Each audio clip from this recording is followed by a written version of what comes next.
Começaram a ser realizadas oficinas e palestras com os quilombolas do município de Alcântara. Também vai ser iniciado um estudo de impacto social e ambiental nas comunidades quilombolas, para que a população possa entender o tamanho do projeto. Tudo foi decidido na Justiça Federal, depois de um impasse que impediu o avanço do Programa Espacial Brasileiro. Esse é o assunto da entrevista com a participação do jornalista Roberto Fernandes.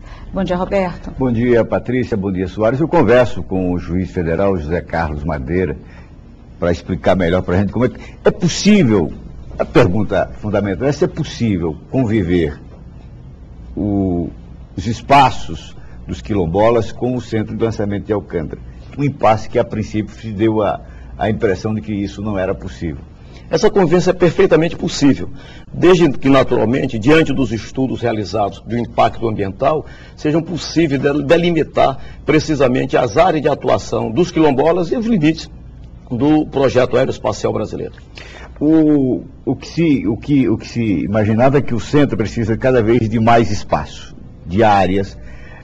Há um projeto importante, esse com a Ucrânia, há uma transferência de tecnologia que é importante para o país.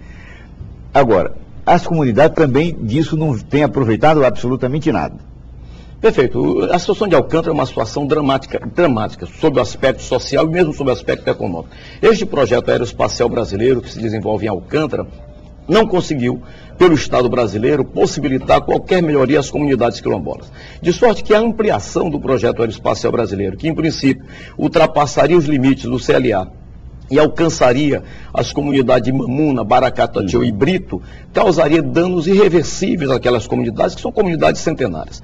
O que se fez na Justiça Federal foi possibilitar a convivência, ou pelo menos criar mecanismo para a convivência das comunidades quilombolas com o projeto aeroespacial brasileiro. De sorte que ficou definido em uma audiência de conciliação, uma audiência pública, e foi a primeira vez que se fez esse tipo de audiência no Maranhão, na Justiça Federal, uma audiência pública para discutir esta questão.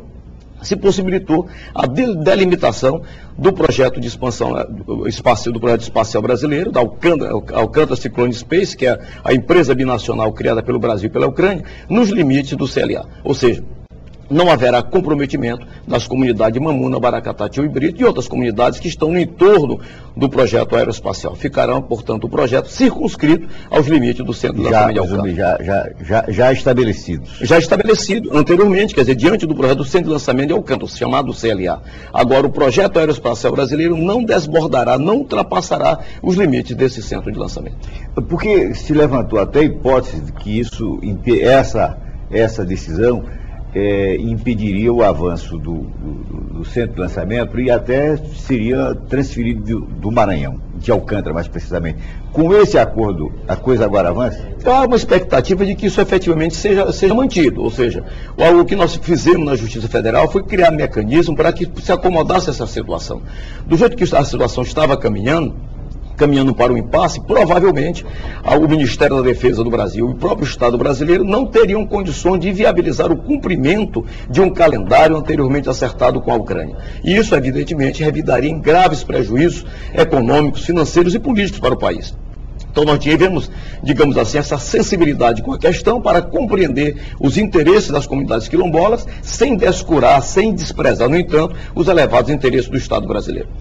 Então, com isso, se acomodou a situação. Agora, isso essa questão toda ela está lá no nascedouro. Não tem dúvida. Alcântara tem no seu nascedouro um momento histórico dramático, após a abolição, que as comunidades quilombolas ali se refugiaram. Alcântara viveu um grande período de apogeu econômico e depois viveu o período de completo ostracismo econômico. Essa situação de Alcântara hoje precisa ser compreendida melhor pelo Estado brasileiro e pelas pessoas que fazem política no próprio Estado do Maranhão.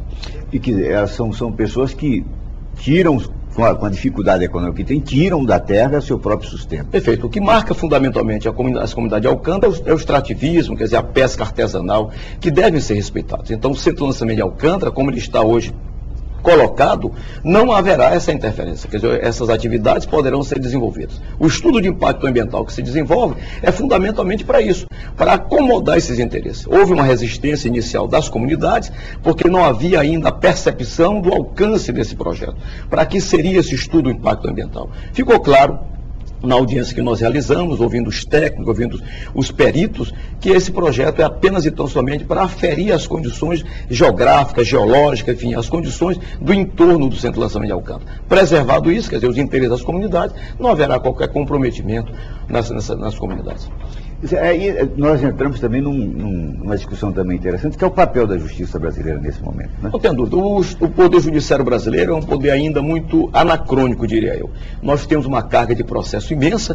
O sistema processual brasileiro é um sistema também anacrônico, porque não se consegue dar vazão com rapidez, com efetividade aos processos que chegam. Então é preciso criar mecanismos alternativos. E eu, de minha parte, nesse caso específico, busquei esse instrumento, que é um instrumento já utilizado em alguns lugares, que é a chamada conciliação. Fizemos uma conciliação, uma audiência ampla para chegar à superação desse impasse. Doutor Carlos Madeira, muito obrigado. Prazer tê-lo aqui conosco. Soares.